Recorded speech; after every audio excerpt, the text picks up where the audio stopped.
vamos falar de uma história incrível, uma daquelas reviravoltas da história do pensamento. Imaginem só, a filosofia da Grécia Antiga, em vez de se perder, é resgatada e completamente transformada no coração do mundo islâmico.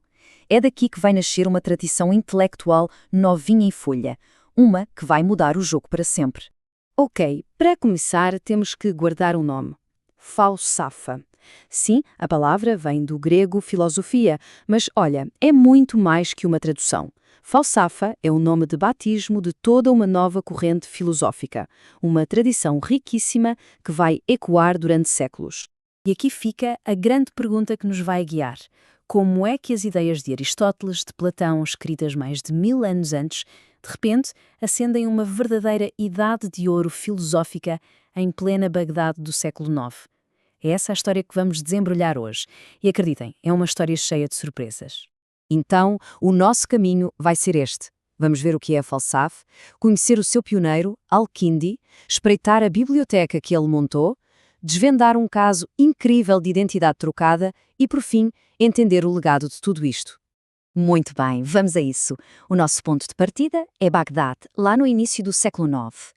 Naquela altura, sob o Califado Abássida, Bagdade não era só uma capital, era um centro pulsante, um verdadeiro caldeirão de culturas, de ideias. Era o cenário perfeito para algo completamente novo e revolucionário nascer. Mas, claro, isso não aconteceu da noite para o dia. Foi um processo. Primeiro, Bagdade torna-se um centro do poder. Depois, sob o califa Al-Mamun, surge um ambiente de enorme curiosidade intelectual. As elites começam a interessar-se pelas ciências e isto cria as condições ideais para um projeto gigante de tradução do grego para o árabe. Foi tipo a tempestade perfeita que abriu as portas para uma revolução no pensamento.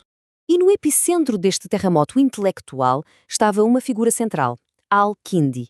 Ele é considerado o primeiro Failasuf, o primeiro filósofo do mundo de língua árabe. Mas ele era mais do que isso. Ele foi o arquiteto, a mente por trás de todo este projeto. Sem ele, a história que estamos a contar seria provavelmente muito diferente. E aqui está o ponto-chave. Al-Kindi não era um filósofo de Torre de Marfim. Ele era um cientista, um polímata e, mais importante ainda, o spiritus rector, a alma, o líder, de um círculo de tradutores. E as suas ligações com a corte abássida deram-lhes os recursos e a influência necessários para lançar este projeto gigantesco. Ele transformou o que podia ser um hobby de elite numa verdadeira missão intelectual. Isto leva-nos ao coração do nosso tema de hoje, o trabalho do Círculo de Al-Kindi. E aqui, o mais importante não é apenas o facto deles traduzirem, mas o que eles escolheram traduzir. Eles não estavam a traduzir tudo o que lhes aparecia à frente. Não. Eles estavam a construir, peça por peça, a biblioteca que iria fundar a filosofia árabe. E as escolhas que fizeram, bem, elas mudaram tudo. E este ponto é absolutamente crucial. Não foi uma coleção aleatória, foi um ato de curadoria intelectual muito deliberado. É como se eles fossem chefes a escolher os melhores ingredientes, combinando sabores que, à primeira vista, não pareciam combinar. O resultado foi um menu filosófico completamente novo, uma fusão que iria definir o gosto intelectual do mundo islâmico dali para a frente. E olhem só para esta mistura. É aqui que a coisa fica mesmo interessante. De um lado, temos Aristóteles, com a sua lógica, a sua ciência, os seus tratados sobre a alma e o universo. Mas, ao mesmo tempo, eles trazem para a mesa Plotino e Próclus, os grandes mestres do neoplatonismo, com as suas ideias sobre o uno, o mundo inteligível, uma visão muito mais mística. E, como se não bastasse, ainda juntam argumentos do filósofo cristão João Filopono.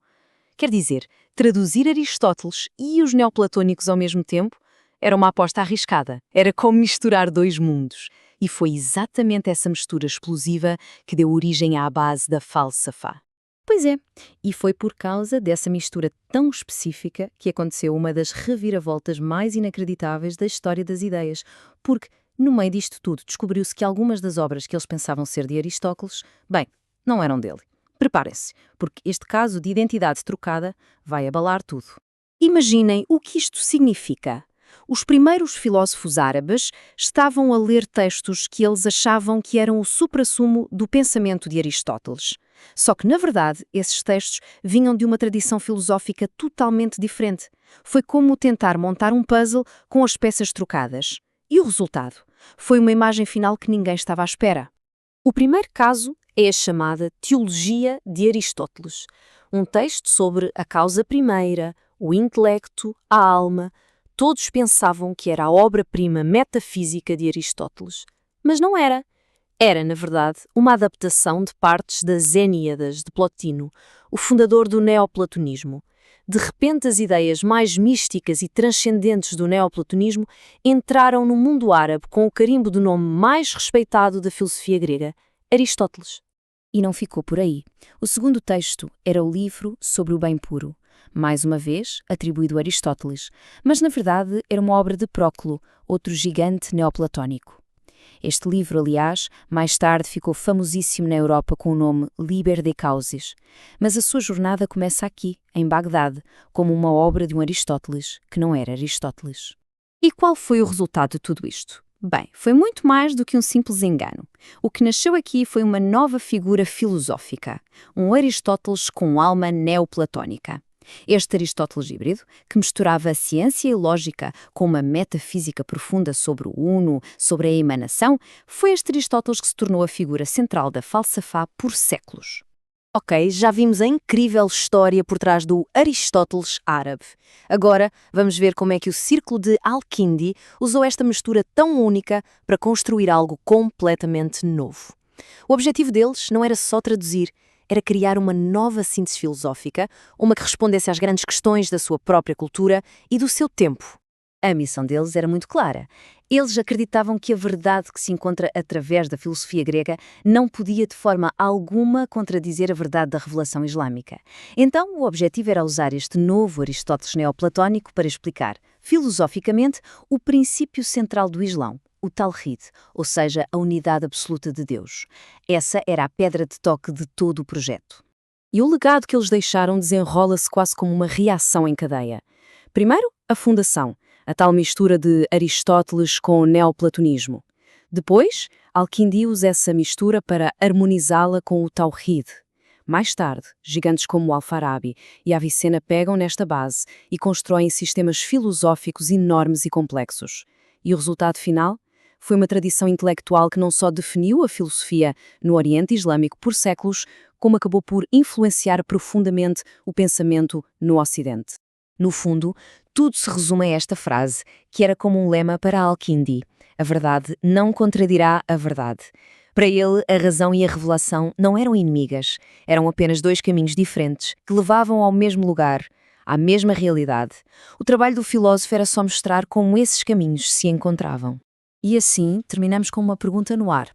Como é que a história poderia ter sido diferente se o pensador fundamental de uma tradição fosse, desde o início, conhecido por outro nome? Esta história mostra-nos que, às vezes, um engano, uma identidade trocada, pode ser o ponto de partida para algo completamente novo e genial. Fica a reflexão sobre o poder dos nomes e as voltas incríveis que a história das ideias consegue dar.